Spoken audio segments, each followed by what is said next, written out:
بسم الله الرحمن الرحيم وبه نستعين والصلاة والسلام على سيد الأنبياء والمرسلين محمد وعلى آله وأصحابه أجمعين الطيبين الطاهرين أما بعد. قال الله تبارك وتعالى في كلامه المجيد والفرقان الحميد: أعوذ بالله من الشيطان الرجيم. بسم الله الرحمن الرحيم. وأما الجدار فكان لغلامين يتيمين في المدينة وكان تحته كنز لهما وكان أبوهما صالحا. صدق اللہ العظیم. بزرگان محترم اور برادران اسلام،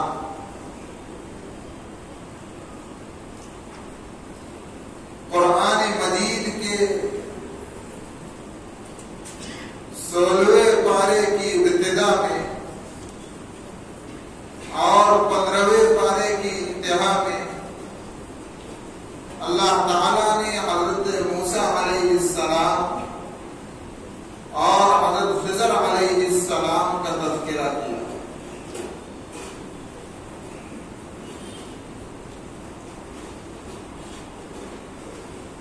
حضرت موسیٰ علیہ السلام حضرت خضر علیہ السلام کے ساتھ جب نکلے ہیں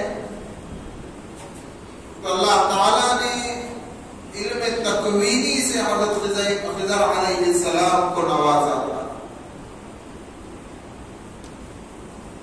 تو ان دونوں کی رفاقت میں 3 واقعات پیش آئے، جس میں سب سے اخیر میں اور جو تیسرا واقعہ قرآن مجید میں بیان ہوا ہے وہ ہے وَأَمَّا الْجِدَارُ فَكَانَ لِغُلَامَيْنِ يَتِيمَيْنِ فِي الْمَدِينَةِ. کہ حضرت خضر علیہ السلام حضرت موسیٰ علیہ السلام کے ساتھ ایک ایسی بستی میں اور ایک ایسی جگہ پر پہنچے کہ انہیں وہاں پہنچنے کے بعد میں بھوک لگ گئی.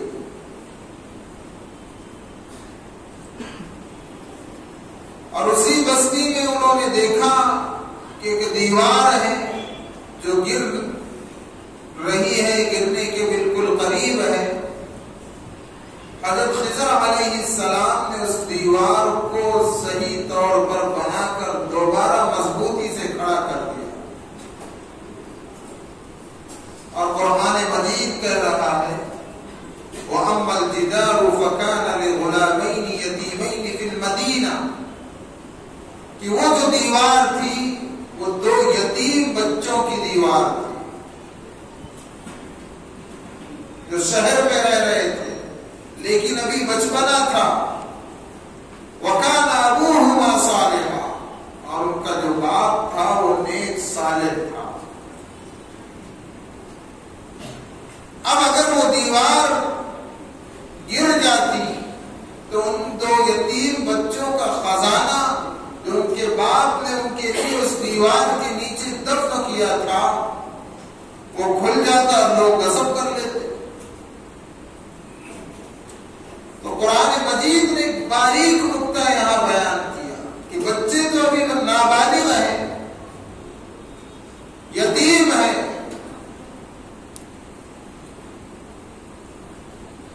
ذرا کرسی پر قرآن پڑھ رہے ہیں، چاچا مسئلہ سن لیجیے. آپ قرآن مجید جب کوئی پڑھے آواز سے پڑھے تو سامنے جتنے لوگ ہیں ان کے اوپر واجب ہے کہ وہ سنیں.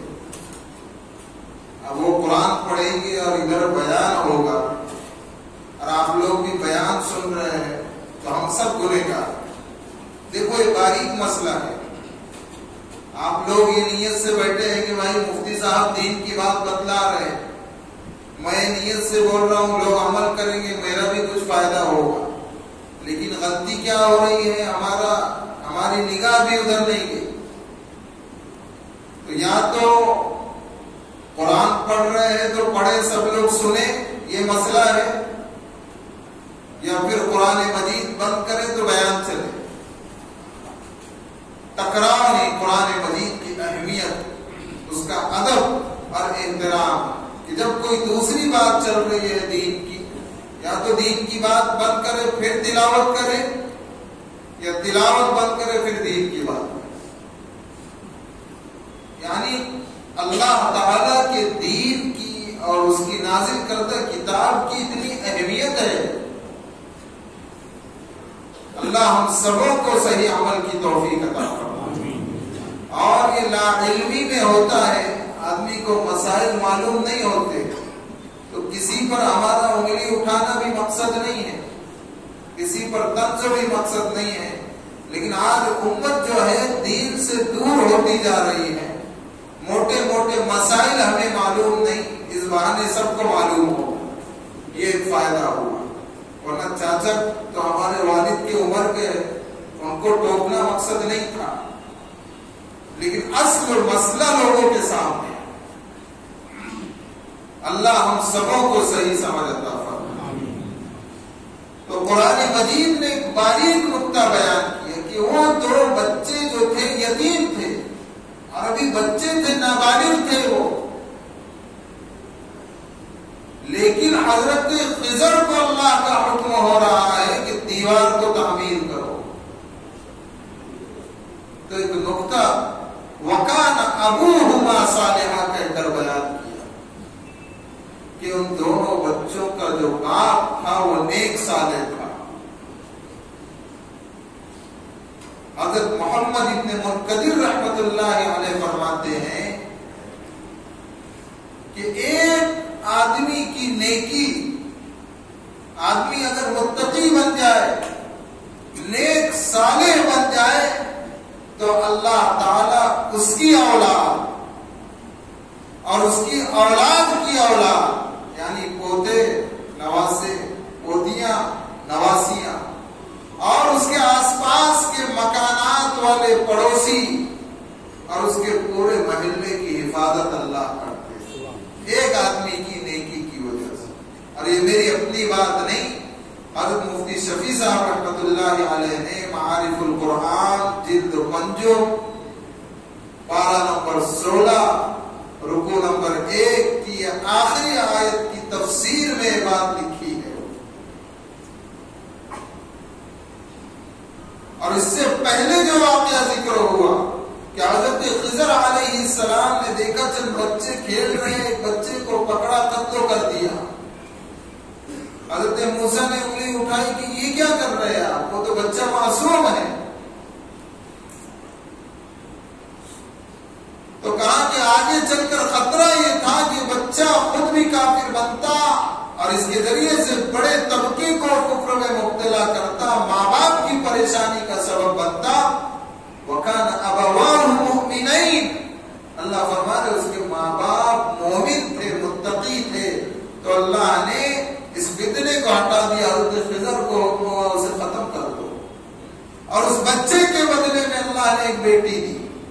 حضرت عبداللہ ابن عباس رضی اللہ عنہما فرماتے ہیں کہ اللہ تعالیٰ نے اس بیٹی کی نسل میں 2 نبیوں کو پیدا کیا. اور بعض روایات میں ایک ہی نبی کو پیدا کیا، لیکن وہ اس ایک نبی نے بڑی امت کے بڑے طبقے کو راہ راست پر لانے کا ذریعہ بنا. تو ماں باپ کی نیکیاں آگے آتی ہے اولاد کے.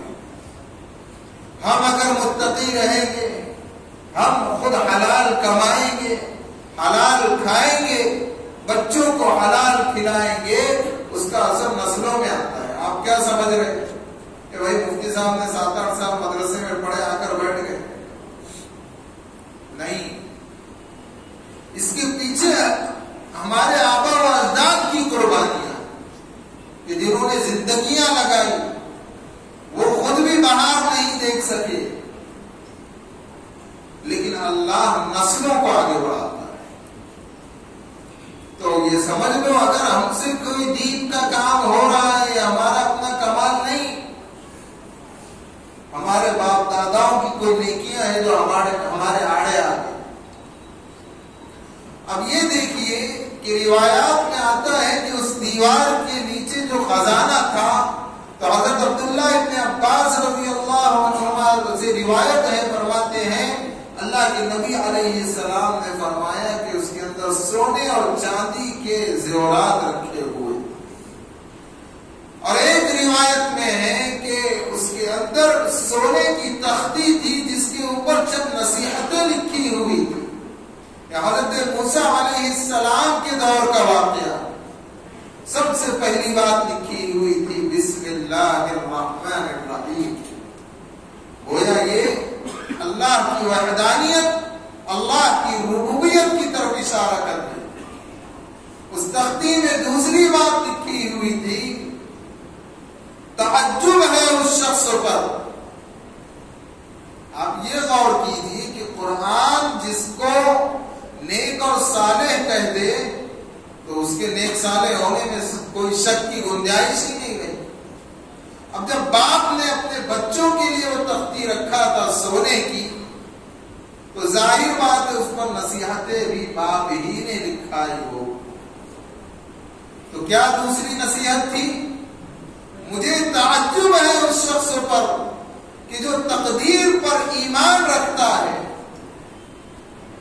ہم پڑھتے ہیں نا وَالْقَدْرِ خَيْرِهِ وَشَرِّهِ مِنَ اللَّهِ تَعَالَى، کہ اچھائی اور برائی، تقدیر کا اچھا اور برا ہونا اللہ کی جانب سے، یہ ہر مومن کے ایمان میں سے ایک نقطہ ہے، جزو ہے۔ اگر کسی کا تقدیر پر ایمان نہیں، وہ ایمان والا نہیں کہلائے گا، اس کے عقیدے میں فساد آ گیا۔ تو کہا کہ مجھے تعجب ہے اس شخص پر جو تقدیر پر ایمان رکھتا ہے اور اس کے باوجود غمگین رہتا ہے۔ مطلب کوئی مر گیا، کسی کا انتقال ہو گیا تو ہم غم سے زیادہ نہیں کرتے، ایک فطری طور پر غم کا ہونا، ارے صبر اور ایک بے صبرا پر، تو جو صبر کر رہا ہے تو فطری ہے، اس کو اس کا اجر ملے گا، لیکن جو بے صبرا بن جائے حد سے زیادہ تو گویا اللہ کی تقدیر پر ایمان۔ کوئی مالی نقصان ہو جائے تو آدمی سوچتا ہے ایسا ہو گیا، تو گویا تقدیر پر ایمان نہیں، یہ غم کھا رہا ہے کہ ایسا کیوں ہو گیا۔ دنیا میں اللہ نے یوں سمجھیے کہ انسان کے نقصان کی کوئی چیز رکھی ہی نہیں ہے۔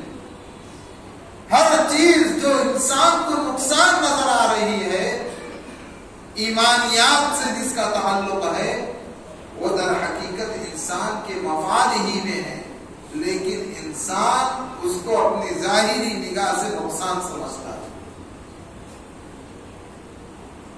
تو اگر مصیبت پہنچے تو یہ سمجھے کہ یہ تقدیر ہے، یہ اللہ کی جانب سے آئی۔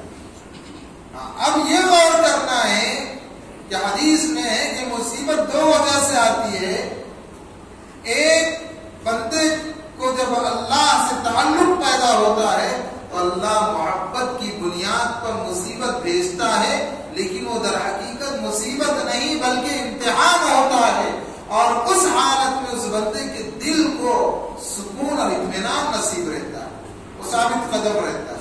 تو جس مصیبت میں اطمینان و سکون ہو یہ اللہ کی محبت کی بنیاد پر کہ سارے انبیاء اکرام علیہ السلام میں سب سے زیادہ تکلیفیں اور مشقتیں اس دین کے خاطر جس حبیب علیہ السلام کو پہنچی ہے وہ سرکار انبیاء ہے، تاجدار مدینہ ہے، محمد مصطفیٰ احمد مجتبیٰ خاتم الانبیاء والمرسلین، اور وہ حسین و جمیل شخصیت ہے، ان کے جیسا حسین و جمیل نہ کسی ماں نے پہلے جنا نہ بعد میں کوئی جن سکتا۔